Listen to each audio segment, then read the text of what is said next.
11 lawyers failed, but a humble janitor found the solution in just 2 minutes. And what the millionaire CEO did next surprised everyone. Before we get into the story, tell us in the comments where you're watching from. And at the end, don't forget to rate this story from 0 to 10. Enjoy. Lina Morales was called in quickly to clean the floor of the meeting room, where one of the stressed-out lawyers had spilled a glass of water during the chaos. She walked in pushing her cleaning cart, wearing a faded Garfield t-shirt that made it clear she hadn't planned to be there at that hour. As she knelt to clean the small puddle in the corner, barely visible, chaos was erupting above her head. Damian Hayes, the sharp and serious CEO of Hayes & Lee, had his fingers pressed to his forehead, eyes narrowed. 11 lawyers were all talking at once, blaming each other, quoting legal cases, contradicting one another under pressure. The mood was tense. Everything centered around Clause 38B in the contract with the Renshaw Group. If they couldn't find a legal loophole, the company wouldn't just lose millions, it would lose the market's trust. And to Damian, that was even more valuable. "This is a legal bomb," one lawyer said. "The clause is locked, there's no way around it." Damian sighed, frustrated. "And to think you studied at Harvard, Yale, and Columbia, just to come here with nothing." Lina moved quietly through the back of the room, mop gliding gracefully, eyes pretending not to notice. But when she looked up at the whiteboard with the clause written out and notes scribbled around it, she said casually, "That doesn't look like a locked clause. Looks more like a structure issue." It was written backwards from the logic in Article 127 of the Federal Contract Code. The silence hit like someone had unplugged the room. 11 heads slowly turned. Damian, too. His gray eyes landed on the young woman in faded jeans, now adjusting her bucket. "How do you know that?" he asked, his tone dry. Lina turned to him without lowering her gaze. "Because I read it. It's in one of the books I have at home." "What kind of book?" "Civil and contract law. I have a whole set. A professor who used to live in my neighborhood gave them to me. I read one chapter a night after my son goes to bed." One lawyer gave a mocking cough. Another, clearly annoyed, said, "With all due respect, this is a professional setting." Lina smiled. "And what I said, was it wrong? Because if it's just about the uniform, I can wear a suit tomorrow. I accidentally bought one thinking it was a sweatshirt." Damian looked at Lina like she was a code he couldn't crack. "Did you study law?" 3 years. I was 1 year away from graduating, but life got in the way. Working became more urgent than studying, but I never stopped reading. Just didn't get the degree." He stood up slowly, walked past the other lawyers like no one else in the room existed but her. He stopped a few feet away. "Repeat what you said, in detail." Lina put the mop down and crossed her arms. Clause 38B was written with a structure that depends on the conditional paragraph in Section 14, but it goes against Article 127 of the Federal Code. That opens a door for it to be voided due to interpretive ambiguity, especially if you argue it based on the precedent Garvin v. Dakota Energy, 2019. Another silence. This time, no one coughed. Damian kept his eyes on her. For the first time in years, his face showed no judgment. It was like he was seeing something that didn't fit into the neat spreadsheets he was used to. "You read the Garvin v. Dakota case?" Twice. The defense's argument was brilliant, but I would have ended it with a different quote. I thought the final one was weak. One of the lawyers tried to interrupt. "This can't be right. The analysis was done by experts. Maybe she's just confusing some terms." Lina shrugged. "Then read it again carefully at home. It's on page 197 of Volume 2 from Professor Marchesi's series. It's a good read after dinner." Damian crossed his arms. His face showed a mix of disbelief and curiosity. For the first time all morning, he didn't look bored. He looked intrigued. "What's your name?" "Lina Morales." "Miss Lina Morales, let's talk in my office." She blinked. "But the floor's still wet." "Let the lawyers step around it," he said, turning to them. "Or is that too much to ask?" The meeting ended in silence. Lina, not quite sure if this was a punishment or a promotion, pushed her cleaning cart into the hallway with a crooked smile. Damian's office was quiet, as if even the furniture knew there was no room for unnecessary noise there. Lina came in pushing the cleaning cart but left it outside. Not because anyone told her to, but because she knew that wasn't what he wanted from her at that moment. Damien stood by the desk, holding a tablet. The screen showed a long clause full of tricky commas and bureaucratic terms. He didn't say anything right away. He just gestured for her to sit. Lena looked at the elegant chair like it was a throne from a movie. She sat slowly, adjusting her Garfield t-shirt, which looked even more out of place than a cat in court. "This clause here," Damien said at last, "was used as a model in a merger contract between two energy companies in Florida. One of our lawyers thinks it might be useful. What do you think?" Lena quickly read the first few paragraphs on the screen. Her eyes moved naturally over the words. When she finished, she leaned back and spoke calmly. "It works, if the goal is to confuse whoever reads it. This clause is nice, full of technical terms, but it hides the main point behind 5 subjunctives and 2 ambiguities. It's a trap, and not even a good one." Damien raised an eyebrow. "Explain." "Well, the phrase transfer of contractual responsibility comes before the conditional clause, which directly conflicts with Article 211 of the Civil Code. If a careful judge reads it, they'll see it as intentional omission." "You memorize articles?" "No, I understand the reasoning behind them. The number is just the address. The content is what matters." Damien looked at the woman in front of him like he was seeing a chess piece that hadn't been on the board before, and suddenly realized it was the most dangerous one in the game. "And this one?" He slid the tablet, opening a new document. "Asset Protection Clause in case of unilateral termination." Lena read for a few seconds and shook her head. "That's been thrown out of court at least 3 times. There's a recent case, Rowan versus Palms Trading, 2021. The side that included this clause lost because it violated the principle of good faith in contracts. The judge was clear. You can't protect assets by hiding risks in legal fine print." Damien leaned back against the desk, arms crossed. "And what if I told you 3 of my experienced lawyers approved this wording? I'd say they should read more books and fewer canned contracts." The silence in the office was broken only by the sounds of the city outside.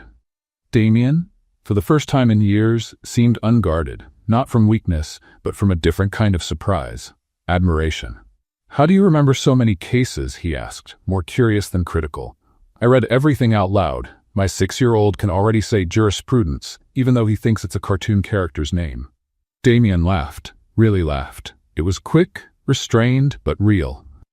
"You're unexpected. I tend to have that effect, especially on deep cleaning days." He walked over to the desk and picked up a blue folder, placing it in front of her. "This is the contract we're trying to protect.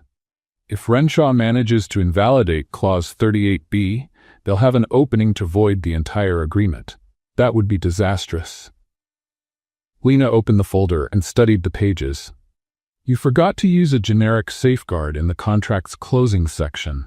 A cautious lawyer would have added that automatically. But sometimes geniuses forget the obvious." Damien frowned.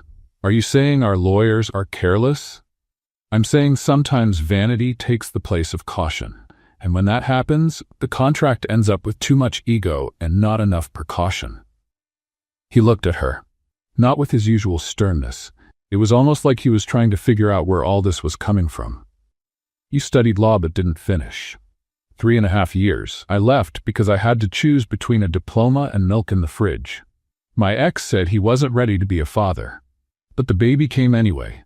And books don't cry at night, you know? So I studied when I could, and worked when I had to. Damien nodded, without judgment, just taking it in. "You know you can't act as a lawyer. That's illegal."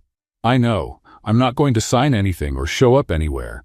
But I can think, observe, suggest. That's still allowed." He turned his back to her and looked out the window. The city lights seemed less bright than the mind he had just discovered in his own company. "I need you," he said, still looking out. "But no one can know." Lena crossed her legs, relaxed. "Like a secret agent?" "More like a strategic ally. If anyone finds out I'm taking legal advice from a cleaning staff member, this will turn into a soap opera and an institutional crisis." "So I'll be your cleaner of confidential clauses then." He turned to her. "You in?" She stood up, picked up the bucket, and replied with a slight smile, "As long as I don't have to wear high heels. My uniform says it all." Lena started her new role wearing the same worn-out sneakers as always. The only difference was that now, along with the bucket and rag, she carried a hard-covered notebook where she jotted down lawyers' names, words that sounded complicated, and ideas that came to her while scrubbing floors. Damien had been clear. No one needed to know what she was really doing. Officially, she was still the cleaner for the administrative wing. But in reality, she was much more than that. She was the company's invisible tie, the sharp mind behind a few decisions that even the lawyers couldn't handle on their own. It all started the following Tuesday, when Damien quietly asked her to review an email meant for an outside consulting firm. The content was technical, but vague. Lena read it, scratched her chin, and said, "Mind if I tweak it a little?" Damien shrugged. She sat down, typed quickly, and when she finished, handed the laptop back. The new paragraph read, "Based on the interpretive safeguard clause in the contract signed by both parties and backed by Federal Law Article 64C, we believe the proposed contract revision lacks sufficient basis and, therefore, is not advisable. Sincerely, P.S. If you disagree, we're happy to discuss it over coffee. Just bring cookies." Damien raised an eyebrow. "Cookies?" Technical term to lighten the mood. They'll laugh, but they'll also know you're serious. He didn't say a word, just clicked send.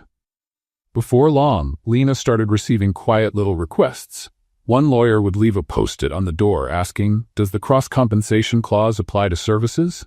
She'd leave a folded note by the coffee machine, only if it's clearly stated, and even then, watch out for Article 92B.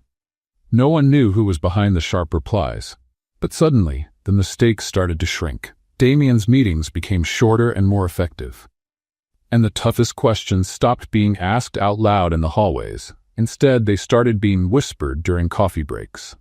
On the third day, Lena sat quietly in the break room writing in her notebook when she overheard two lawyers talking. Hayes is acting different, more direct, more precise, and the weird part, without our help. Maybe he hired an outside consultant, or maybe a legal crystal ball. Lena smiled. So far, no one suspected her. But that wouldn't last long. The conflict came one Friday morning when Alexander Rios, young, pompous, and with an ego big enough to need its own ID badge, walked into the back office and caught Lena replying to an email on Damien's computer. "What are you doing there?" She looked at him calmly. "Replying to a legal email about a merger and a reversibility clause. Want to take a look?" He stormed over, outraged. "This is a clear violation of procedure. You're not even supposed to use this system. You're just a cleaning lady." Lena took a deep breath. There was no anger in her stance, just the steady posture of someone who refuses to be belittled. Anyone can read the law, but to understand its soul is a privilege for those who study beyond the page, she said, looking him straight in the eye. Alexander frowned. "That's not in the code." "No, it's not. It's from the preface of Professor Marchese's book. The same professor who teaches your graduate classes. I took it from his book." The silence that followed was louder than any accusation. From that day on, Lena was informally called the voice in the footnotes. No one knew exactly who she was, but the rumors began to spread. And the fact that Damien kept consulting her, without saying why, only added to the mystery. One afternoon, a sensitive document landed on Damien's desk. It was a letter threatening litigation, written in an aggressive and intimidating tone. He walked into his office and, without calling anyone, handed the letter to Lena. She read it, thought for 2 minutes, and wrote a short reply. Direct, clear, and just the right touch of irony. "We appreciate your concern regarding the potential legal outcomes of this contract. However, we believe there's no reason for legal theatrics or imaginary contractual ghosts. Our team, visible or not, is ready for any move, with respect and without fear." Damien read it and smiled, for the first time in public. That same week, during a break, Lena walked past the meeting room where 2 interns were debating whether or not to activate a joint liability clause in a partnership agreement. "It depends on how the bond was formed," Lena said, still walking. The 2 men looked at each other. "What do you mean?" She turned back with a smile. "If the joint responsibility was set by agreement, then yes. But if it's assumed just by interpretation, you risk canceling the original intent. It's in Article 265. Good luck, gentlemen." And she walked away like she had only made a comment about the weather. Watching everything from his office, Damien did something unusual. He wrote her name down in a notebook he never used. It was like he wanted to remind himself that intelligence sometimes shows up in a faded t-shirt and an old backpack. It was almost 10 at night when Lena finished organizing the last few documents on Damien's desk. The office was quiet and dimly lit, with only the desk lamp casting a warm circle of light over the scattered papers. Outside, Chicago glowed through the large windows, but inside that room, the world had narrowed down to just two people and a conversation that hadn't started yet. Damien leaned back in his chair, watching Lena carefully fold a sheet of paper where she had written her notes about the Renshaw case. He noticed she always folded papers the same way, twice, into neat rectangles, as if each one were a letter that deserved respect. "You don't have to stay this late," he finally said, breaking the silence. "I know, but I like the office when it's empty. It's easier to think when no one's looking at me like I'm some kind of circus act."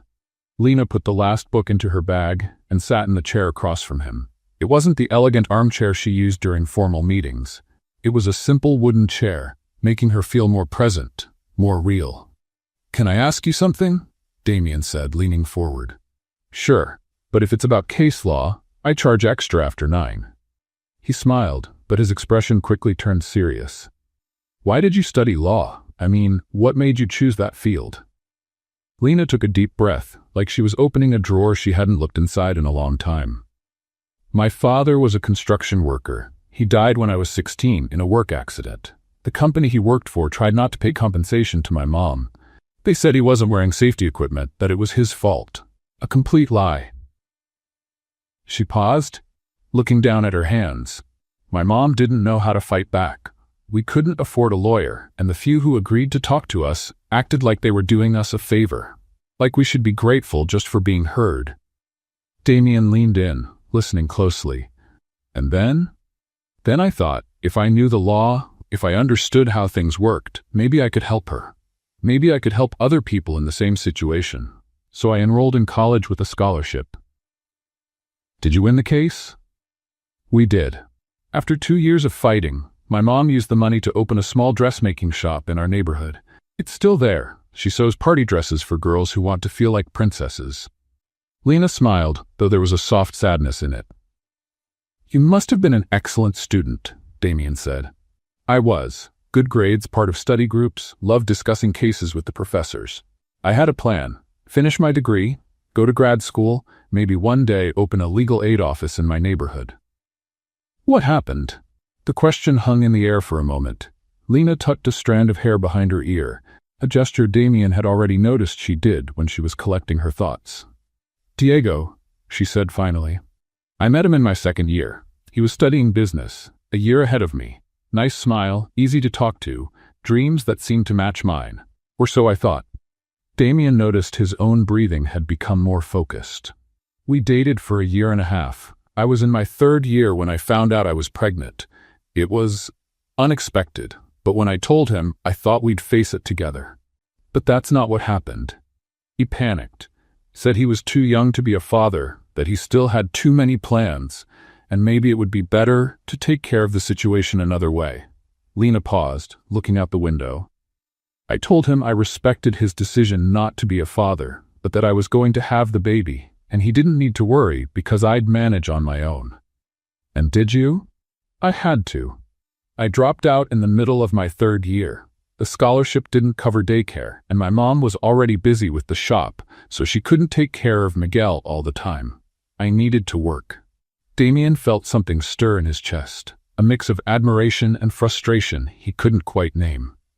"And Diego?" "She disappeared. Literally. Moved to another city after graduation. I never saw him again. Miguel used to ask about his father when he was little, but he doesn't anymore. I think he understands we're a complete family just the way we are." "And you never thought about going back to college?" Lena gave a quiet laugh. "I did. I thought about it every night when I'd put Miguel to bed and open the books I managed to borrow or buy secondhand at fairs. But then I realized something. I never stopped studying. I just changed the way I did it." She got up and went to the window, looking out at the city lights. "I started going to the neighborhood library. They had a small legal section, but it was complete. Professor Marchesi, the same one I mentioned to Alexander, used to give extra lessons there on Saturdays. When he heard my story, he started lending me books. Lending you books? At first, yes. Then, when he saw I really studied them, took notes, understood what I read, he started giving me the books. He said books are meant to be read, not just sit on a shelf for decoration. Damien got up too, walking over to stand beside her at the window. And you never felt angry about having to give up your plans? Lena turned to him, and for the first time that night, her eyes shone with a different kind of intensity. I did, for a long time. Angry at Diego, at the situation, at myself for falling in love with someone who wasn't ready to build anything serious. But after Miguel was born, she paused, as if she were reliving the moment. When he was born, and I held him for the first time, I understood my plans hadn't been destroyed. They just changed shape. I wouldn't be the lawyer I dreamed of being at 18, but I would be the mother I wanted to be at 20. And now? Do you regret it? Having Miguel? Never. He's the best part of me. He taught me that courage isn't about not being afraid, it's about being afraid and moving forward anyway. Damien watched her profile against the city lights. There was something in Lena he'd never seen before, a kind of strength that didn't come from trying to prove anything to anyone, but from knowing exactly who she was. And you still study? Every night. After he falls asleep, I open my books. I read cases, study legal precedents, follow changes in the law. Not because I have to, because I want to, because it makes sense to me. Even knowing you can't practice? Practicing law is one thing, understanding it is another. And who knows, maybe one day I'll go back to college. Miguel is growing up, becoming more independent. Maybe it'll be time to finish what I started. Damien felt a strange emotion rise in his chest. It was admiration, yes, but more than that. It was like he was standing in front of someone who had turned every obstacle into a step, every fall into a push to climb higher. "You're remarkable," he said, the word coming out with more feeling than he intended. "I'm a single mother who cleans offices and reads legal books in her spare time. Nothing too remarkable about that." "You're wrong. You took a situation that could have destroyed you and turned it into strength. You raised a child on your own, never stopped learning, never lost your kindness or your sense of humor. And on top of that, you solve problems that lawyers with doctorates can't figure out." Lena smiled, but there was a moist shine in her eyes. "Miguel asked me the other day if I was sad about not becoming a lawyer. Do you know what I told him?" "What?" "I told him maybe I didn't become the lawyer I dreamed of being, but I became the person I needed to be. And that was worth even more." The silence that followed was heavy with meaning. Damien watched Lena smooth her hair, pick up her bag, returning to her efficient employee mode. But something had changed in those minutes. An intimacy had formed, a mutual understanding that went beyond professional partnership. "I need to go," she said. "Miguel goes to bed early, but he likes me to be there when he wakes up in the middle of the night. Sometimes he has nightmares." "Of course. Thank you for sharing that with me." "Thank you for listening." She walked to the door but turned before leaving. "And Damien, this conversation stays between us, all right? Not because it's a secret, but because it's personal." "Of course." He left. Damien was alone in the office, looking at the chair where she'd been sitting. For the first time in years, he felt small. Not in a diminished way, but in a humble one. Like he'd just met someone who made him question everything he thought he knew about strength, determination, and worth. The next day, Damien arrived at the office earlier than usual. Not because he had urgent meetings or documents to review, but because he wanted to observe. He wanted to better understand the woman who had changed his view of intelligence and character in a single conversation. He positioned himself strategically in the break room, where he could see the main hallway. At 8:15, Lena walked in with her blue uniform and her old backpack. But Damien saw her differently now. Every move she made seemed to tell a story. Every smile she gave to coworkers showed a kindness that went beyond just being polite. He watched as she stopped to help an intern who had dropped a stack of papers. Instead of just helping to pick them up, she organized them by date and handed them back with a joke about how papers have a life of their own in law offices. The young man laughed and thanked her, clearly relieved. Later, During a meeting with the legal team, Damien caught himself wondering what Lena would say about each point being made. When one of the lawyers suggested a strategy he knew was weak, he almost murmured, "Lena would say that has a loophole in Clause 3, but held back." At lunchtime, he saw her sitting alone in the courtyard, eating a sandwich and reading a book on constitutional law. It didn't feel like a performance. She wasn't trying to impress anyone. It was real interest, genuine passion for learning. Damien realized he was feeling something he couldn't quite name. It wasn't the kind of physical attraction he'd felt for other women. It wasn't just the professional respect he had for competent colleagues. It was deeper, more complex. It was admiration mixed with curiosity, respect blended with an urge to know more, to understand how such a brilliant mind had developed in such challenging circumstances. He was fascinated by how she turned difficulty into insight, obstacles into chances to grow. By the end of the day, when the office began to empty out, Damien asked Lena to join him for a conversation. "I have something for you," he said, handing her an envelope. Lena opened it and found a check. A significant amount, enough to cover several months of expenses. "What's this?" "A bonus, for all the help you've given me, for solutions none of my lawyers could come up with." Lena looked at the check for a few seconds, then handed it back. "I can't accept this." "Why not? You deserve it. The value you bring to my work is worth far more than this." "Exactly why I can't accept it." Damien frowned, puzzled. "I don't understand." Lena sat in the same chair she'd used the night before. "If I accept this check, you'll feel like we're even, like you paid for my knowledge, for my help, and I'll feel like someone who got compensated for being useful. But that's exactly what I'm doing, compensating someone who's been helpful. No, Damien, I'm not a favor. I'm value."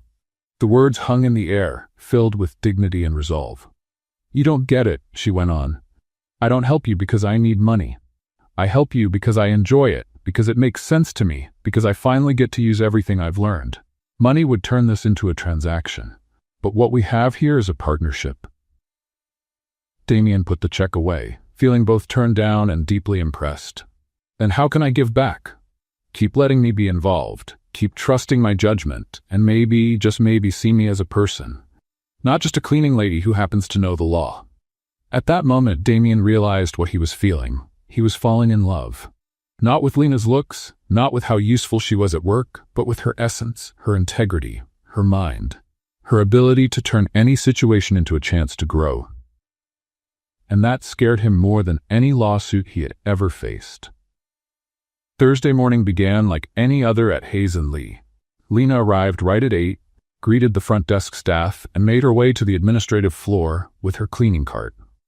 What she didn't know was that just a few feet away, Marcus Thompson, a second-year intern and part-time aspiring influencer, was discreetly recording a video for his TikTok channel.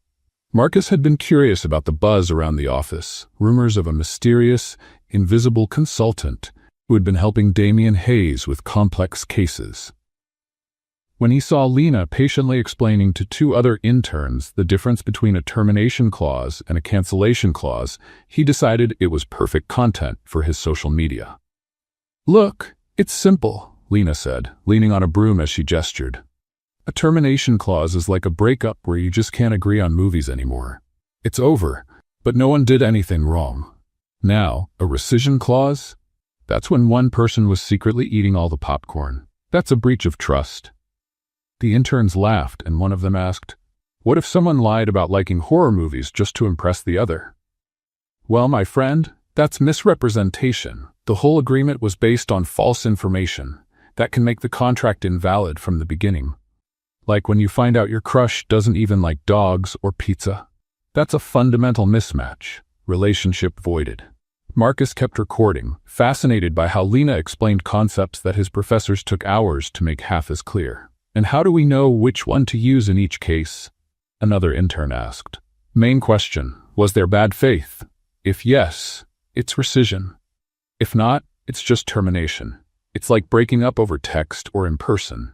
Either way, it's over, but one's a little more respectful than the other." Lena grabbed the rag and got ready to head back to work, but one of the guys still had a question. What if both people want out of the contract, but for different reasons? Then you've got a mutual divorce with a fight over who keeps the dog. Bilateral termination with a specific division clause. Everyone takes what they brought in, but you've got to decide who keeps the shared Netflix account. The three of them burst out laughing, and Marcus ended the recording with a close-up on Lena's face as she gave a relaxed wave to the camera. Folks, you've just watched the best contract law class in history, taught by the most unlikely expert at the fanciest law firm in Chicago. Now this is what access to knowledge looks like. Marcus posted the video on TikTok at 2 p.m. with the caption, POV, the janitor at your office explains contract law better than your Harvard professor, simple law-ish wisdom without diplomas, legal legend. What happened next even surprised Marcus. Within 2 hours, the video had 50,000 views. After 4, it hit 200,000. By the end of the day, it had passed 500,000, filled with excited comments from law students, lawyers, and professors alike. This woman explained in 2 minutes what my professor couldn't explain in a whole semester. Does anyone know where she teaches? I'm dropping out of college to study with her.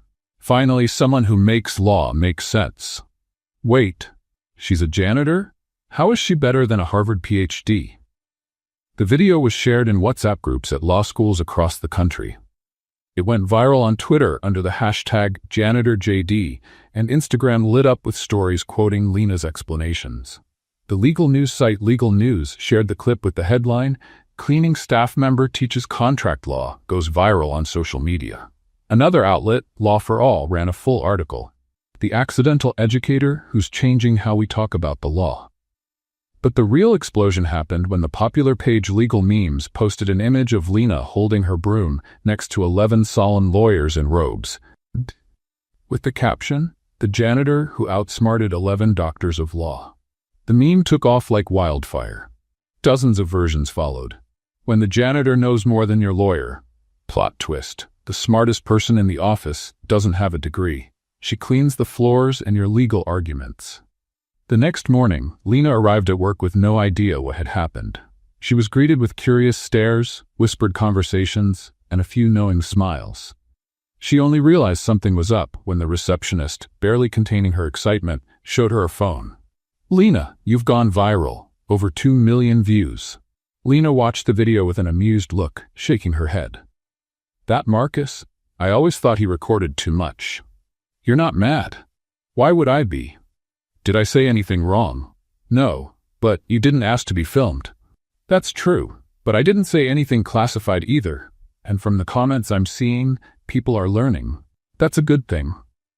When Damien arrived at the office an hour later, there were already 3 calls from journalists waiting, 2 emails from TV producers wanting to interview the viral janitor, and a message from Human Resources asking how to handle the situation. Damien called Marcus in right away. You had no right to film an employee without permission. Mr. Hayes, I didn't know it was going to go viral like that. It was just a silly video for my followers. Take the video down. Now. But sir, it's already been shared thousands of times. Even if I delete it, it won't make much difference. And, well, technically I recorded it in a public area of the office, and she didn't say anything about not wanting to be filmed. Damien took a deep breath, trying to control his irritation. He wasn't angry about Lena's success, but worried about the possible consequences. The firm could be questioned about its hiring practices, about why a cleaning staff member had such advanced legal knowledge, about the overall competence of the legal team. He called Lena in for a private talk. Lena, we need to talk about this situation. The video? I saw it. It's funny. Do you understand the implications? The press might want to talk to you, dig into your story, ask why you're not practicing law. And I'll answer with the truth. That I studied law, didn't finish because of personal reasons, but kept studying because I enjoy it. What's the problem? The problem is this could create an awkward situation for the firm. People will question our competence, ask why we rely on a cleaning staff member to solve complex cases. Lena crossed her arms, taking on a more serious tone. Damien, are you embarrassed by me? The question caught him off guard. That's not it. Then what is it? Did I share any confidential information? Break any protocol? Disrespect a client? No, but then let me ask you something. Would you rather have a team that pretends to know everything or someone who really understands the subject, no matter their job title? Damien was silent for a few seconds. You're right. I'm sorry. It's just, this kind of attention could complicate our partnership. Our partnership has always been complicated, Damien, since day one, and it still worked. She stood and walked to the window. You know what I think about that video? If people laugh at me, I hope they learn something in the process. How many law students do you think understood concepts that were stuck in their heads just because I used analogies with relationships and Netflix? Probably a lot. Then the video served a purpose, and if it causes any problems for the firm, we'll deal with them. But I'm not going to hide just because people found out intelligence doesn't come with a diploma. Damien watched her, once again impressed by her ability to turn a potentially messy situation into an opportunity for reflection. You're not afraid of being judged? Damien, I'm a single mother, a cleaner, who studies law in her breaks. If I were afraid of judgment, I wouldn't even leave the house. What matters to me is, am I doing something useful? Am I helping someone? Am I being true to myself? And are you? I am. So let the memes come, the interviews, the questions. I'll answer everything as naturally as I explain contract clauses. That afternoon, when 3 more news outlets reached out wanting to interview the cleaner who became a phenomenon, Damien didn't try to block them. Instead, he asked Lena if she needed anything. Just promise me one thing, she said. What? If any journalist asks about my boss, tell them he's the smartest person I know, because it's true, and because intelligence recognizes intelligence. It was official. Damien was completely in love. The case Renshaw versus Hayes and Lee was scheduled for Monday at 9 in the morning in the Chicago Superior Court. It was the kind of trial that would determine not only the firm's financial future, but also its reputation in the market. $60 million at stake, plus the credibility Damien had built over 15 years of work. On the Friday before, the tension in the office was palpable. The lawyers reviewed arguments, checked precedents, and exchanged nervous looks in the hallways. Everyone knew the defense strategy hinged on a complex interpretation of Clause 38B, the very clause Lena had flagged as problematic weeks before. Damien was in his office, surrounded by stacks of documents and 3 senior attorneys who looked more anxious than confident. The argument is solid, said Robert Chen, the most experienced on the team. But the prosecution will go after our interpretation of the safeguard clause. And if they cite the Morrison versus Atlantic precedent, asked Sarah, second in command, our defense will be weakened. Damien rubbed his temples. He had studied the case for weeks, but something still bothered him. There was a piece of the puzzle that didn't quite fit. That was when Lena knocked on the door. Excuse me, can I come in? Of course. She was carrying a tray with coffee and a folder under her arm. I brought you some coffee, and, well, I heard you talking about Morrison versus Atlantic. Robert raised an eyebrow. And? You're worried about the wrong precedent. The room fell silent. Lena placed the tray on the table and opened her folder. The Morrison versus Atlantic ruling was partially overturned 6 months later by Hamilton versus Shore Industries. The interpretation you're worried about is no longer valid. Sarah quickly flipped through her documents. That's not in our research. That's because it was published in a lesser-known journal, not the major law reviews. But it completely changed the legal precedent. What you should be watching out for is Nelson versus Phoenix Corp. From 2 months ago. Damien leaned forward. Explain. The Nelson case introduced a new way of interpreting ambiguous clauses in merger contracts. If the prosecution cites that case, then yes, you've got a problem. But you also have a solution. She pulled up a chair and sat down between them, spreading papers across the table. In Nelson, the judge used a strictly literal reading of the law, ignoring the historical context. But there's an older case, Fitzgerald versus Morgan Steele, from 1987, that perfectly fits our situation. Over the next 2 hours, Lena completely restructured the defense strategy. She didn't just point out weaknesses in their original arguments. She built a solid new approach, based on precedents the other lawyers weren't even aware of. You should be the one in court on Monday, Robert said, clearly impressed. I can't, and I won't. Why not? Because that's not where I belong. I belong here, helping you get ready. Damien's gonna shine in that courtroom, and you'll all see why he's one of the best attorneys in Chicago. On Sunday night, Damien called Lena. I'm nervous. Nervous or insecure? What's the difference? Nervous means you know you're prepared, but your heart's still racing. Insecure means you're not sure you're up to it.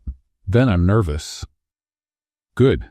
That means you care about the outcome. Now tell me, what's the central point of our argument? For 40 minutes, Lena had him go over the key points again, tested his responses to possible questions, and reminded him of the crucial precedents. By the time they hung up, Damien felt confident for the first time in weeks. On Monday morning, the courtroom was packed. Journalists, law students, and curious spectators, all drawn in by the attention surrounding the viral janitor case, filled every available seat. Lena sat quietly at the back, wearing a simple blouse and jeans. Damien started strong. His opening argument was clear, persuasive, and well-structured. He cited the precedents Lena had recommended and laid out a solid line of reasoning. For 40 minutes, he completely owned the courtroom. But then the prosecution struck back. Your Honor, said the prosecutor, a well-dressed woman in her 50s, the defense relies on a questionable interpretation of Fitzgerald versus Morgan Steele. I'd like to point out that this precedent was partially modified by the recent ruling in Torres versus Infinity Holdings. Damien felt the blood drain from his face. Torres versus Infinity Holdings. He didn't know that case. It hadn't come up in his research. Lena hadn't mentioned it. The change introduced by Torres versus Infinity, the prosecutor continued, clearly states that in merger contracts with ambiguous clauses, the interpretation must favor the party that did not draft the original document. The judge leaned in, clearly interested. Damien knew he had to respond, but he had no idea how to counter a precedent he'd never seen before. His team looked just as lost. Mr. Hayes, the judge said, would you like to respond to the precedent raised by the prosecution? Damien stood up, but his mind was blank. He looked through his papers, searching for anything he could use, but found nothing.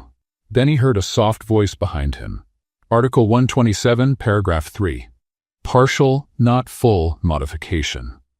It was Lena. She had stood up and, speaking just loud enough for him to hear, gave him exactly what he needed. Damien took a deep breath and turned to the judge. Your Honor, with all due respect to the prosecution, it's important to clarify that Torres versus Infinity Holdings introduced only a partial modification to the Fitzgerald versus Morgan Steele precedent, not a full repeal. He began walking through the courtroom again, confidence returning. Article 127, paragraph 3 states that partial changes to precedents should only apply to the specific aspects questioned in the new ruling, Lena explained. In Torres versus Infinity, the core issue was how to interpret clauses in hostile takeovers, not friendly mergers like the one we're discussing today. The prosecutor frowned, clearly not expecting that answer. Also, Damien continued, the judge in Torres versus Infinity made it very clear that his decision wasn't meant to apply broadly to all types of mergers, only to those involving coercion or major information imbalance. The judge nodded, following the logic. In our case, we have a friendly merger with full information shared between both sides, documented over 8 months of negotiations. So Torres versus Infinity doesn't apply. The original interpretation from Fitzgerald versus Morgan Steele still stands, valid and relevant. The courtroom fell quiet, broken only by the sound of the judge tapping his pen on the desk. Mr. Hayes, your argument is consistent and well supported. The objection is overruled. 2 hours later, Damien had won the case. The decision was unanimous. Clause 38B was valid, the contract remained in effect, and Hayes and Lee kept not only the $60 million at stake, but also their reputation. Back at the office, everyone was celebrating. But before anything else, Damien went looking for Lena. I need to talk to you. They met in his office, away from the congratulations and toasts happening downstairs. How did you know about Torres versus Infinity? I looked it up last night. When you told me you were nervous, I figured I'd check if any recent cases could cause problems for our strategy. I found 3, including that one. And why didn't you tell me before? Because you were already under pressure, and I knew that if it came up, you'd be able to handle it with the right info in the moment. Damien sat on the edge of his desk. Lena, you saved my career today. You saved your own career. I just whispered a tip. No, it was much more than that. You've been helping me from day one. He stepped closer. I want to make it official. Will you be my personal assistant and lead legal advisor? Full salary, full benefits, and the recognition you deserve? Lena's eyes welled up. Are you serious? Completely. This isn't a favor. This isn't charity. It's respect for your professional value. I accept. They hugged. It was a professional hug, but it lasted a few seconds longer than it needed to. That evening, Damien organized a celebration dinner at Rosewood, one of Chicago's most elegant restaurants. The entire legal team was there, along with several important clients. When Lena arrived, Damien almost didn't recognize her. She wore a simple navy blue dress, elegant but understated, and her hair, usually tied back, was loose. She looked beautiful, but still completely herself. During the dinner, she spoke with ease about legal cases, made people laugh with her creative analogies, and carried herself with a quiet confidence that had nothing to do with her clothes or shoes. Damien couldn't take his eyes off her all night. The way she gestured while explaining a point, the way she smiled when someone asked a smart question, the way she treated everyone, from the waiter to the top partners, with the same warmth and respect. At the end of the night, as the group began to leave, Damien offered to drive Lena home. You don't need to. I can call an Uber. I insist. After everything you've done for me, it's the least I can do. On the way, they talked about the trial, her new role, and a few last details of the case. The conversation flowed easily, with quiet moments that felt natural, not awkward. When they arrived at Lena's building, Damien turned off the engine. Lena! He turned to her. For a moment, they just looked at each other. Something had been building for weeks, an unspoken connection, a quiet pull. Damien leaned in and kissed her. It was gentle at first, uncertain, then deeper. Lena responded, her hands touching his face, lost in the moment. When they pulled apart, both of them were breathless. That was a mistake, Damien said, suddenly tense. What? It shouldn't have happened. You work for me now. This complicates everything. That was inappropriate. Lena stayed silent, taking in what he'd said. Damien, it's best if you forget that ever happened, please. She looked at him for a few seconds, then got out of the car without saying anything. Damien watched her go into the building, knowing he had just made the biggest mistake of his life. The next morning, Damien arrived at the office 2 hours earlier than usual. He hadn't slept well, replaying the moment of the kiss and, most of all, the look on Lena's face when he said it had been a mistake. The way she had looked at him, not angry but with a quiet disappointment that was 1,000 times worse, had haunted him all night.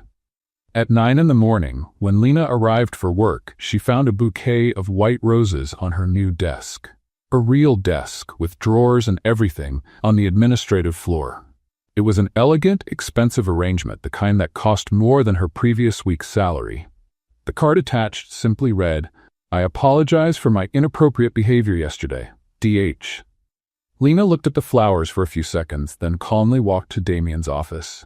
He was on the phone, but ended the call when he saw her come in carrying the bouquet. Lena, they're very pretty, she said, setting the flowers on his desk. But I'm allergic. Allergic to roses? Allergic to expensive scented apologies. She left a small folded note next to the bouquet and walked out before he could reply. The note read, Next time you want to apologize, try talking. Flowers die in a week. Honest words last forever. Over the next few days, Damien tried to approach her in more subtle ways. He left a coffee from her favorite neighborhood cafe on her desk, a small local place near where she lived, very different from the office's gourmet coffee.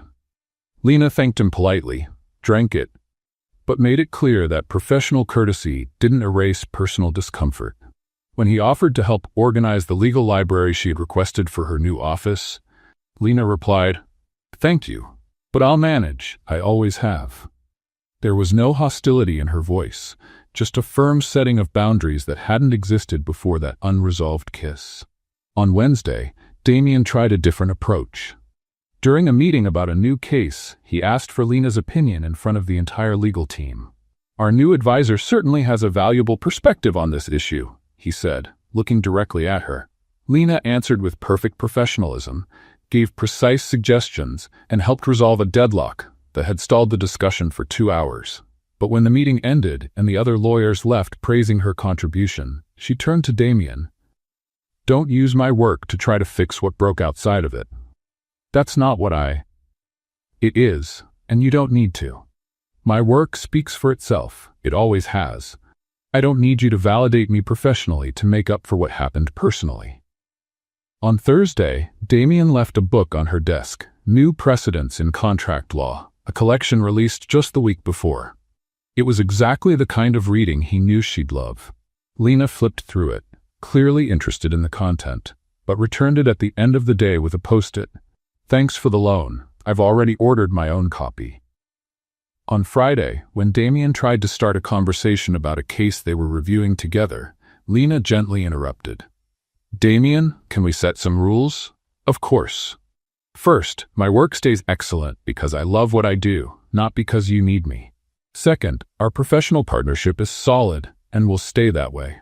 Third, what happened in the parking lot stays in the parking lot. And the fourth rule? Stop trying to make up for what you said with small gestures. If you really believe it was a mistake, then it was. That's it. Let's move on. Damien nodded, but there was something in his eyes that Lena chose not to interpret. Over the weekend, Miguel was playing in the living room when he saw the same black car outside that had dropped his mother off the night before. Mom, the flower man is down there again. The flower man? The one who sent the white flowers you gave back. The same one who brought you home after the fancy dinner. Lena went to the window. Damien was standing next to the car, looking at the building, but not daring to come up. Miguel, come here. The boy came over, curious. This man, is he your friend or your boyfriend? Lena smiled, brushing her son's hair back. Why do you want to know? Because if he's your friend, you should invite him up. Grandma always says friends are welcome, but if he's your boyfriend, if he's my boyfriend, what? Then you have to decide if you really like him or if he's just confused.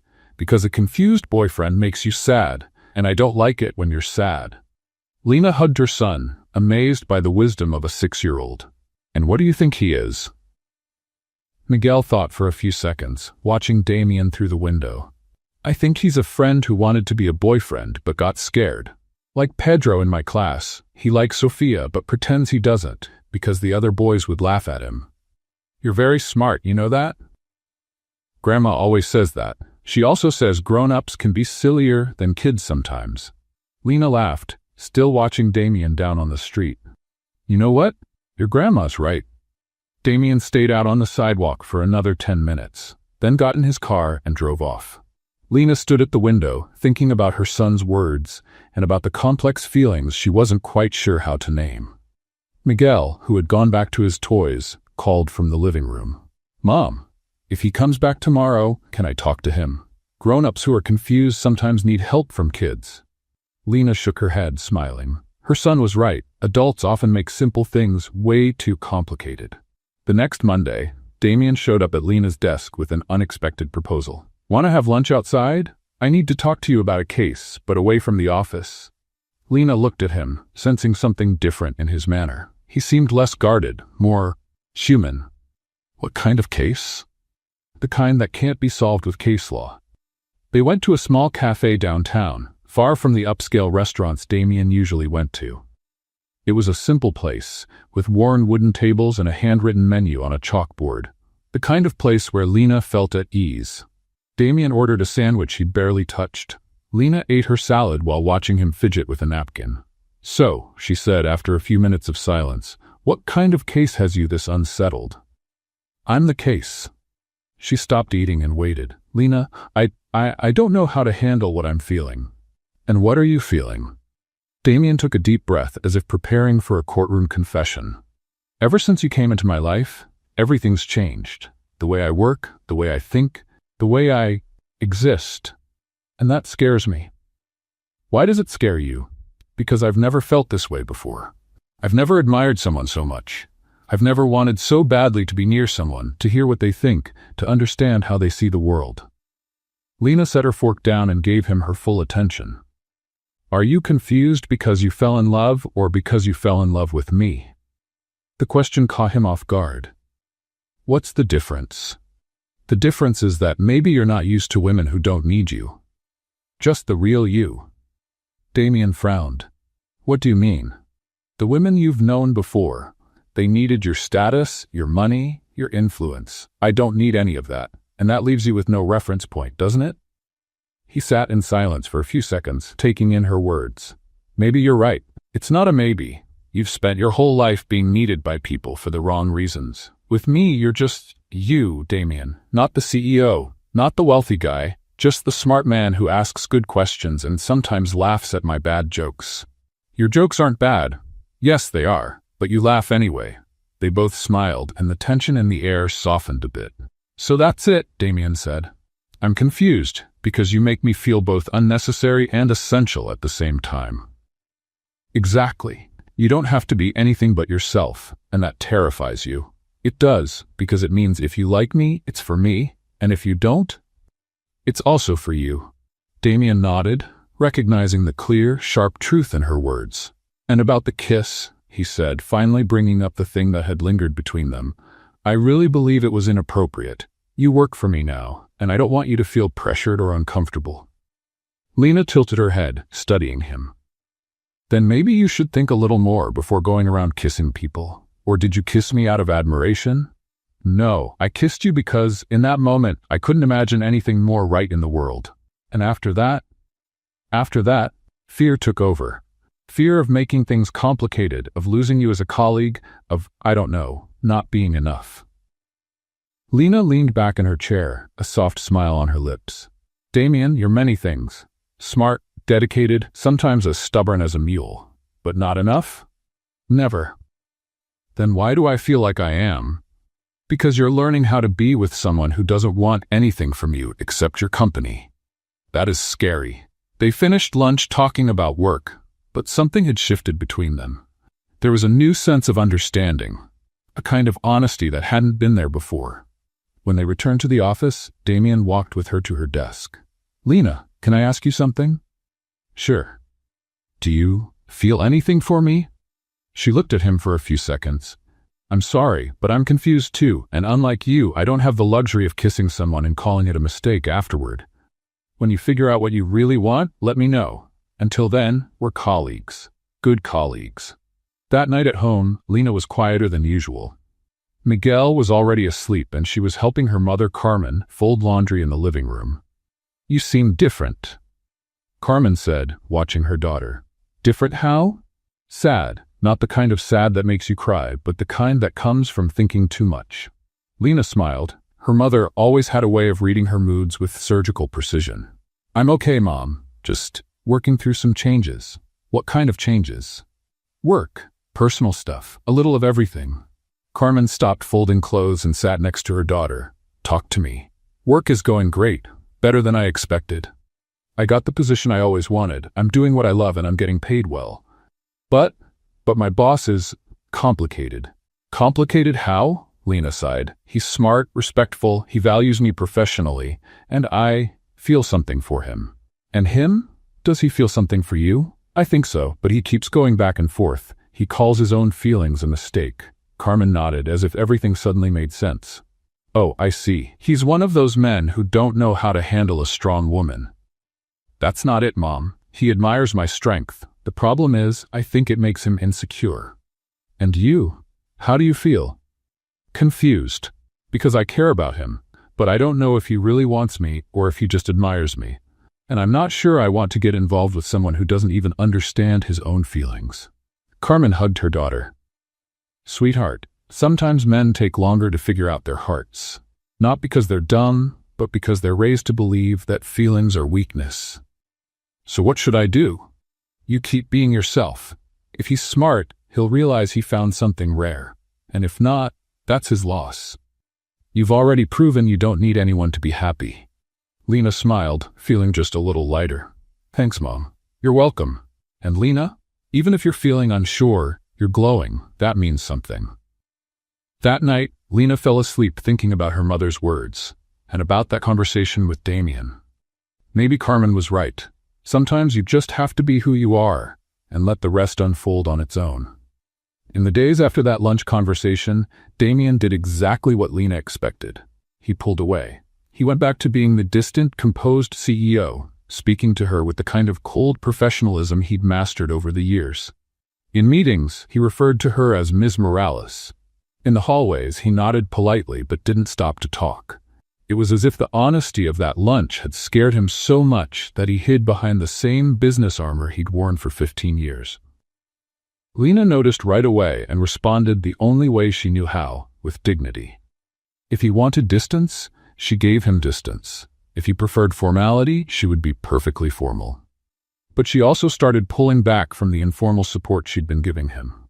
When Damien left documents on her desk with post-its asking for input, she replied by email. Technically sound, detailed, but without the playful comments she used to add. When he tried to start a conversation about a case, she answered clearly and professionally, and got right back to work. The change didn't go unnoticed in the office. Sarah told Robert the vibe between the boss and his new advisor had turned strangely formal. Marcus, still proud of having spotted Lena's talent, noticed she wasn't cracking jokes during her legal explanations anymore. On Thursday, Damien was reviewing a contract when he realized he needed Lena's opinion on a specific clause. Instead of walking over to her desk like he used to, he sent a formal email asking for written feedback. Her reply came 15 minutes later. 3 technically perfect paragraphs, completely impersonal. It was exactly what he'd asked for, but missing the spark he had grown to value in her work. That night, alone at home, Damien found himself searching for Lena on social media.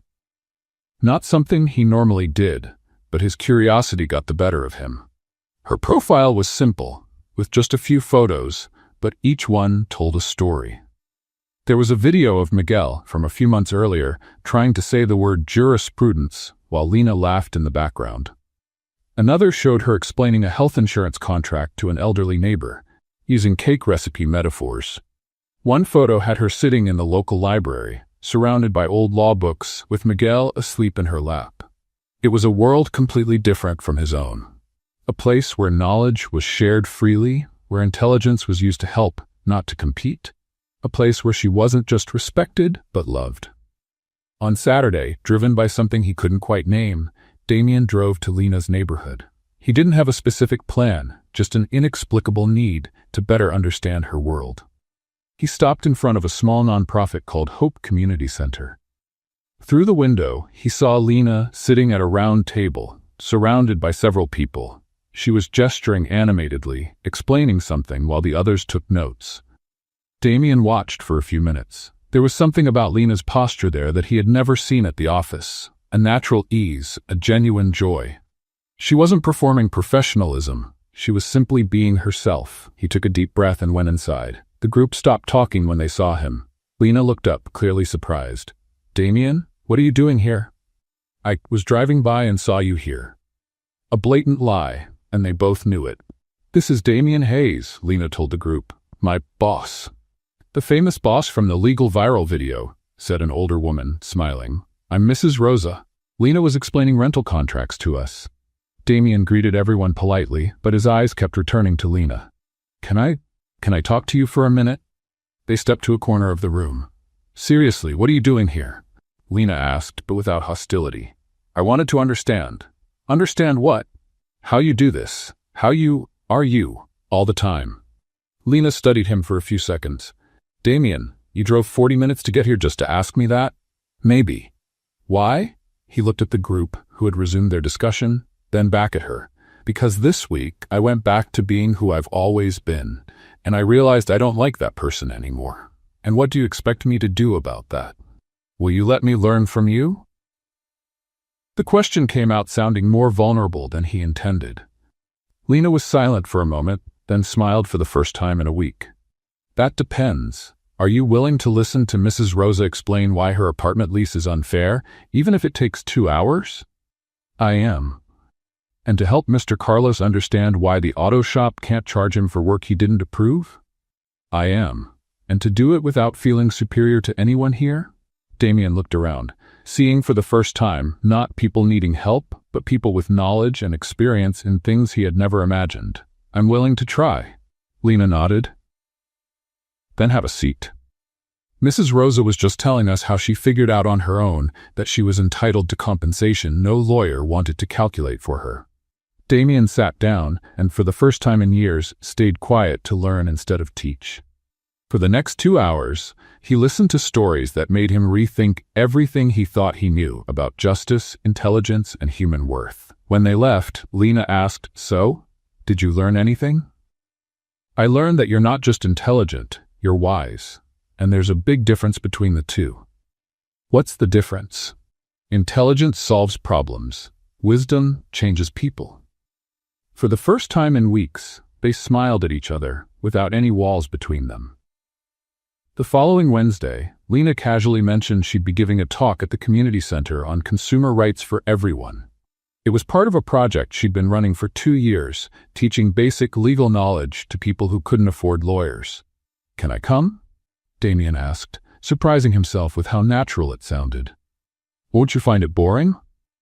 "On the contrary, I think I need to see what real advocacy looks like." On Saturday afternoon, the small auditorium at the community center was packed. About 40 people filled the plastic chairs, from young mothers with babies on their laps to retired men with notebooks in hand. Damien sat in the back, watching. Lena walked onto the small improvised stage with a natural ease he'd never seen in the corporate setting. She wore jeans and a simple blouse, her hair loose, without any of the polished touches that characterized the business presentations he was used to. "Good afternoon, everyone," she began with a genuine smile. "Today we're going to talk about something everyone should know: how not to get tricked when you buy something." Laughter rippled through the crowd. "First, let's agree on something. Everyone here has been tricked at least once. I have, you have, even that well-dressed gentleman in the back," she gestured discreetly toward Damien, "has probably been tricked." More laughter followed, and Damien felt included, not singled out. The difference is, when that happens to someone with money, they hire a lawyer. When it happens to people like us, we get upset, tell our friends, and that's it. We accept the loss. An older woman raised her hand.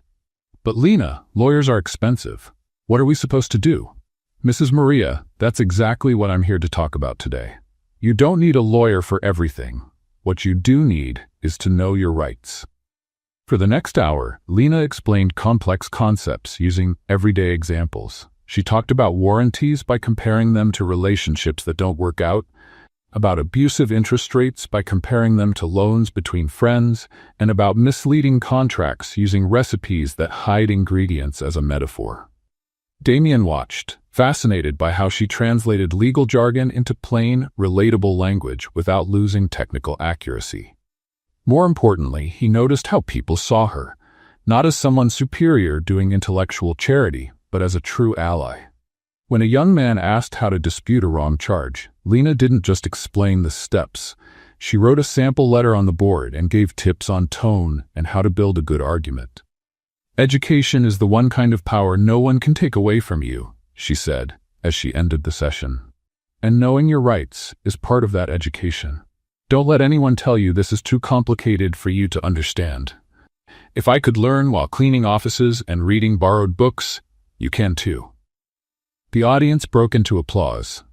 Several people came up afterward to ask specific questions, thank her, or just talk. Damien watched as Lena gave each person the same attention and respect, no matter how big or small their question was. An elderly woman held Lena's hands and said, "Sweetheart, you're an angel in our lives. Without you, I never would have solved that problem with the phone company." "Mrs. Conceição, you solved it. I just showed you the way." When the crowd finally thinned out, Damien stepped closer. That was incredible. It was just a basic talk. No, it was so much more than that. They walked to the parking lot in silence. Damien seemed deep in thought. "Can I ask you something?" he said finally. "Of course. How do you manage to be to be so important in people's lives without even realizing it?" Lena stopped walking. "Damien, I'm not important. I'm just sharing what I know." "That's exactly it. You don't hold on to knowledge to have power over people. You use knowledge to give people power." He looked at her with a mix of admiration and something close to sadness. "You're everything I wanted to be and never could." "What do you mean?" "I spent my whole life collecting knowledge to stand out, to be better than others. You use yours to lift people up. It's the complete opposite of everything I've built." Lena gently touched his arm. "Damien, It's not too late to change how you use what you know. You think so? I'm sure of it. At that moment, Miguel came running out of the community center, followed by Carmen. Mom, you were amazing, the boy shouted, throwing himself into Lena's arms. Miguel, this is Damien. Damien, my son Miguel, and my mother Carmen. Miguel looked at Damien with curious eyes. You're the guy with the black car, the one who's always confused. Miguel, Lena scolded, embarrassed. Damien laughed. Yeah, that's me, the confused one. Carmen held out her hand with a warm smile. Nice to meet you, Damien. Lena talks a lot about you. I hope it's good things. It is. She says you're very smart, but that you still need to learn how to trust your feelings more. Lena blushed. Mom, what? It's true. Carmen turned to Damien. Can I give you a piece of advice, son?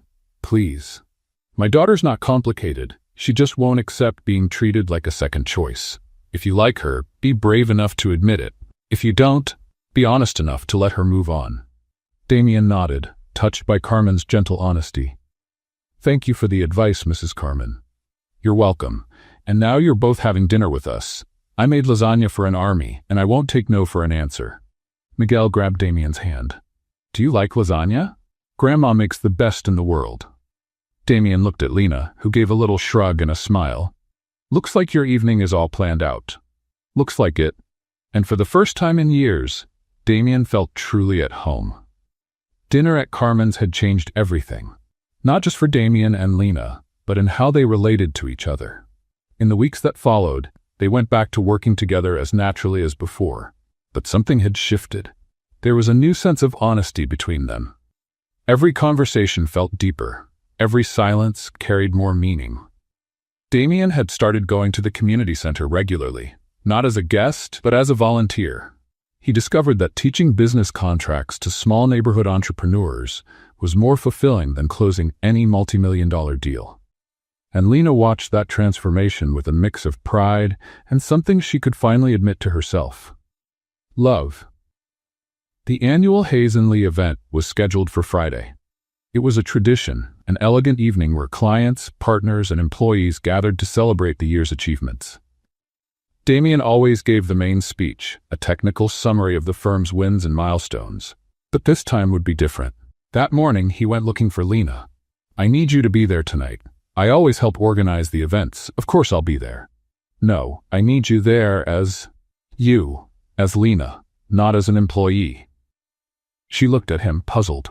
What are you planning? Something I should have done a long time ago. That evening, the main hall of Hayes and Lee had been transformed. Golden lights, elegant arrangements, soft music.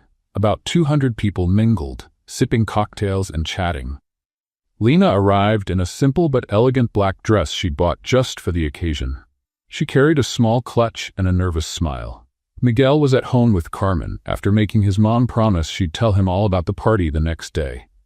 You look beautiful, Damien said when he saw her, and for the first time, she didn't take it as a professional courtesy. You look very sharp, too. He wore a perfect black tux, but there was something different about his posture, less rigid, more human. During the cocktail hour, Lena chatted easily with clients and coworkers. Several recognized her as the viral cleaning lady, and she answered the jokes with humor and grace. Damien watched from a distance, noticing how she turned every interaction into something real. Sarah, the firm's second-in-command, walked up to Lena. Can I confess something? When I heard Damien had promoted you, I was skeptical. I thought it was just a PR move after the video went viral. And now? Now I understand why he says you're the smartest person in the office, and why he's been acting so different. Different how? More human, happier, more himself. When it was time for the speech, Damien stepped up to the small stage at the front of the room. He tapped his glass gently to get everyone's attention. Good evening, everyone. Thank you for joining us once again. The room quieted, expecting the usual talk about numbers and accomplishments. Every year, I come up here to talk about our wins, about the cases we've won, the clients we've gained, the goals we've surpassed, and every year you politely listen as I go through statistics and thank everyone for the team effort. A few soft chuckles rippled through the room. This year is different. Because this year, I learned something that completely changed how I see success. Damien found Lena in the crowd. She stood near the side wall, holding a wine glass she'd barely touched. I learned that intelligence isn't about degrees. Leadership isn't about hierarchy. And value isn't about price. Curious murmurs began to stir. You all know this has been the best year in our firm's history. 68 cases won, 200 million in contracts closed, expansion into 3 new states. Impressive numbers. He paused, eyes still locked on Lena. But none of that happened because I'm some kind of business genius. It happened because I met someone who taught me to see beyond the numbers. Someone who showed me that real law doesn't always happen in boardrooms with city views, but in community centers where everyday people learn about their rights. The room was now completely silent, everyone listening closely. This person taught me that knowledge is only power when it's shared, that intelligence only matters when it lifts others up, and that the greatest success isn't winning a $60 million case, it's helping a 70-year-old woman understand why she doesn't have to pay for a service she never signed up for. Damien stepped off the stage and began walking toward Lena. People stepped aside, creating a path. Lena Morales taught me that intelligence doesn't wear a suit, that wisdom doesn't have a permanent address, and that love can't be bought, bargained, or controlled. Love is recognized, respected, and built every single day. He stopped in front of her. Lena's eyes were filled with tears. She clearly hadn't expected such a public declaration. That's why, in front of all of you, I want to make 2 proposals. Damien turned slightly so he could include the audience, but his eyes stayed on Lena. First proposal. Lena, will you be my official partner? Not just an advisor, but a full partner at Hayes & Lee? With a share of the profits, voting rights on major decisions, and responsibility for the social projects we want to start? The room went completely silent. Lena nodded. 2 moved to speak. Second proposal. And this one is the most important. Will you be my wife? This time, the silence was broken by a few audible sighs from the audience. Lena looked around at all the smiling, expectant faces, then turned back to Damien. Are you sure? Because there's no going back from this. I'm more sure about this than any contract I've ever signed. She smiled, the tears finally falling. I accept both proposals, but I need to set one condition. What is it? No expensive flowers to try to impress me. If you want to give me something special, I want a library. A real library with comfortable chairs and space for Miguel to study. Damien laughed, taking her hands. Deal. A library, chairs, and anything else you want. He kissed her, and this time there was nothing inappropriate or confusing about it. It was the right kiss at the right moment, in front of the right people. The audience burst into applause and cheers. Sarah was crying. Robert was smiling like he'd just won an important case. Marcus was already filming everything for social media. When they pulled apart, Damien whispered in Lena's ear, There's one more thing I want to propose. What is it? I think you should finish law school. Lena pulled back slightly, surprised. Damien, I don't need a diploma to. It's not about needing it. It's about you deserving to have official recognition for what you already know, and because I want you to have every possible option. But what about the time? The work? Miguel? We'll figure it all out. Your mother can help more with Miguel. You can study whenever works best, and if you need to reduce your workload, we'll do it. What matters is that you finish what you started. Lena thought for a few seconds. Law school had been a dream cut short 6 years earlier. The idea of finally earning that degree had always felt too far away to be realistic. Do you really think I should? I think you should do what feels right, but I also think you deserve the choice. And if I agree, do you promise not to rush me or make it easier for me? I promise. You'll earn that degree the same way you've done everything in life, with hard work, intelligence, and determination. Lena smiled. Then I accept. I'll finish law school. Even knowing it will be a lot, working, studying, taking care of Miguel, I've done harder things, and this time, I won't be doing it alone. Damien kissed her again, and for the first time in years, Lena felt that all of her dreams weren't just possible. They were inevitable. The following Monday, she was on the phone with the law school's office, asking about the process to re-enroll. Carmen had immediately offered to help more with Miguel, saying it was time for her daughter to finish what she started properly. And for the first time, Lena realized that having a partner didn't mean depending on someone. It meant building a life together where both their dreams had room to grow. 6 months later, at the same community center where Damien had learned the true meaning of justice, the most unusual wedding Chicago had ever seen was taking place. The decorations didn't come from a fancy magazine. They were made by Carmen's loving hands, who organized a group of neighbors to turn the small auditorium into something magical. Flowers from Mrs. Rose's garden, fabrics borrowed from the local seamstress, lights rigged up by the neighborhood electricians. Every detail was full of history and care. The plastic chairs were decorated with colorful fabric ties. The altar was a simple table covered with a hand-embroidered cloth made by Miguel's grandmother. Instead of an expensive catering service, there was a community table where every family brought a special dish. Damien arrived early, adjusting the simple suit he'd chosen so he wouldn't look out of place. He watched the final preparations with a smile that Sarah, his former employee and now friend, would later describe as like he'd finally found his place in the world. The guests were an unlikely mix. Lawyers from the firm sitting next to cleaning staff, wealthy clients chatting with retired neighbors, law students laughing with kids from the community. Marcus, of course, was recording everything so he could create what he already knew would be the most viral wedding video in American legal history. When the simple music began to play, a playlist Miguel had helped put together, Damien took his place at the makeshift altar. For the first time in years, his hands weren't shaking from nerves. He was exactly where he wanted to be. The door opened, and Lena walked in arm in arm with Miguel. She wore a simple white dress, bought at a neighborhood store and tailored by the local seamstress. Her hair was down with a single fresh flower, a sunflower that Miguel had insisted on, saying, "My mom shines like the sun."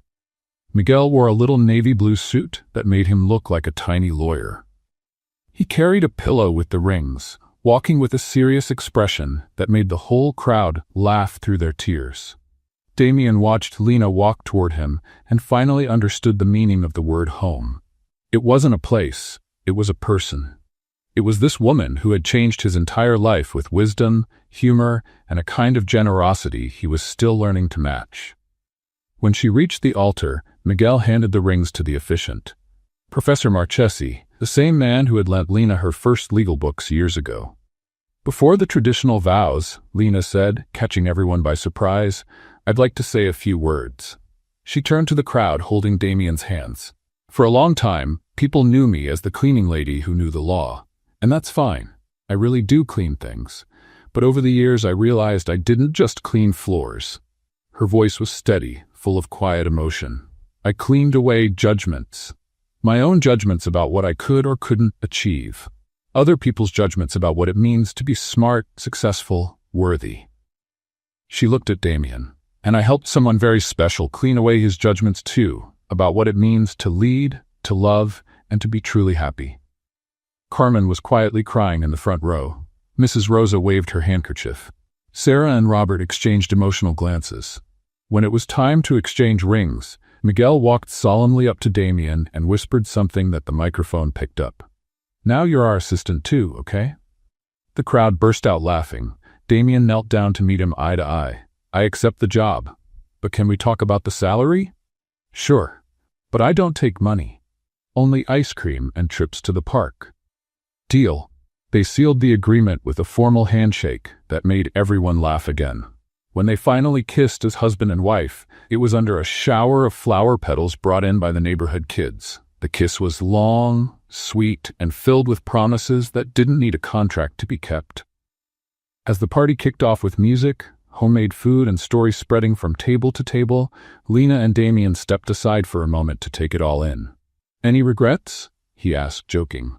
"Marrying you? Never. Doing it in a place where everyone's going to have opinions about our life? Still no." "Why not?"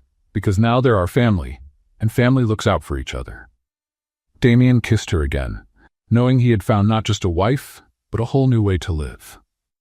A life where intelligence was measured by how deeply you loved, success was measured by how much you helped others, And happiness was as simple as sharing ice cream with a 6-year-old boy who had just gained a stepfather willing to be his assistant. What did you think of Lena and Damien's story? Leave your thoughts in the comments. On a scale from 0 to 10, what score would you give this story? Subscribe to the channel and click the bell to keep up with all our stories, and check out more touching stories right here on the final screen.